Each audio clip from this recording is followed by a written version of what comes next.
Apakah iya bahwa Republik Indonesia adalah sebuah negara demokrasi? Jawabannya adalah mungkin.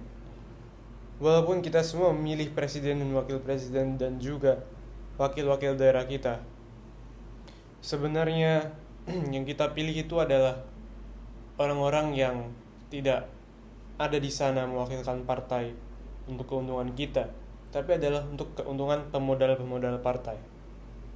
Jadi misalnya ada partai ini, partai sesuatu yang dijadikan kader atau maaf atau jadi orang yang dicalonkan oleh partai ini bukanlah orang yang membawa visi misi tertentu atau ideologi tertentu. Saya punya visi, saya ingin mengutamakan petani, atau saya ingin mengutamakan kelas menengah, atau pihak-pihak lain. Saya ingin mengutamakan perempuan. Tapi yang diutamakan adalah siapa pemodal yang mendirikan partai ini. Karena belakangan untuk menjadi sebuah partai itu dibutuhkan uang. Karena tentu kalian pernah merasakan ketika setiap rumah diberi uang 50 ribuan atau berapa ratus ribuan, atau bahkan belakangan sampai 17 juta di daerah timur sana. Kalau begitu, partai-partai yang memang berbasis ideologi, mereka tidak bisa menang. Orang partai sebelahnya ngasih duit 17 juta atau bahkan cuma sekedar 50 ribu.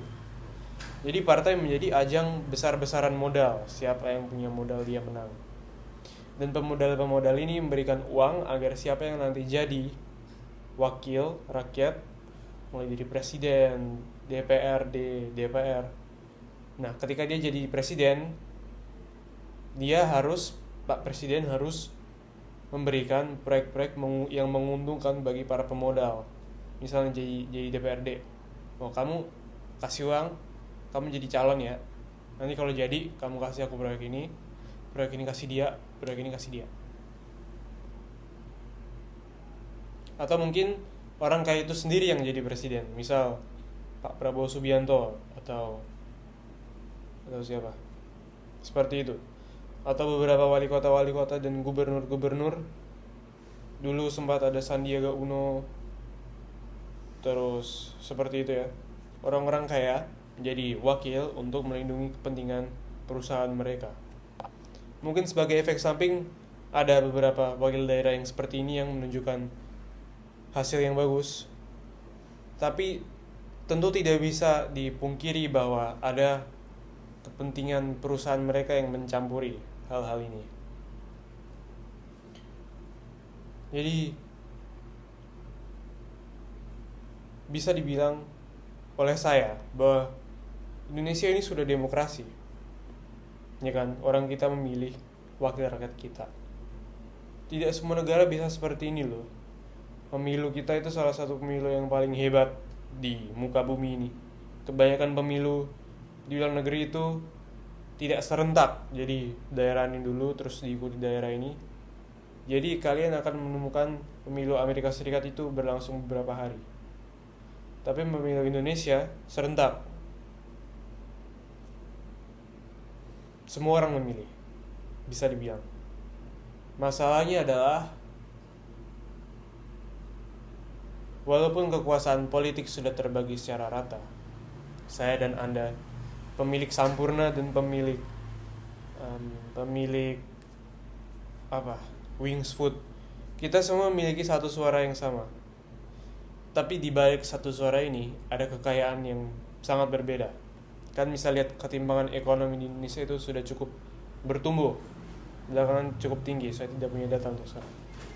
Ketika ketimpangan tinggi, jadinya walaupun setiap suara ini sama, tapi kalau diputar dilihat belakangnya, 1 triliun rupiah, 50 ribu rupiah. Ya masalahnya ya orang ini bisa menyuap, hakim disuap. Kalian sering melihat berita kan, hakim disuap, lalu pejabat disuap, proyek-proyek disuap, semuanya disuap. Jadi dalam berita ini itu disarankan untuk reformasi parpol. Tapi ya siapa yang mau reformasi parpol? Iya kan? Menurut saya walaupun memang benar kita harus mereformasi parpol, mungkin mereformasi parpol ini bisa menjauhkan bobot uang dari para sistem politik ya.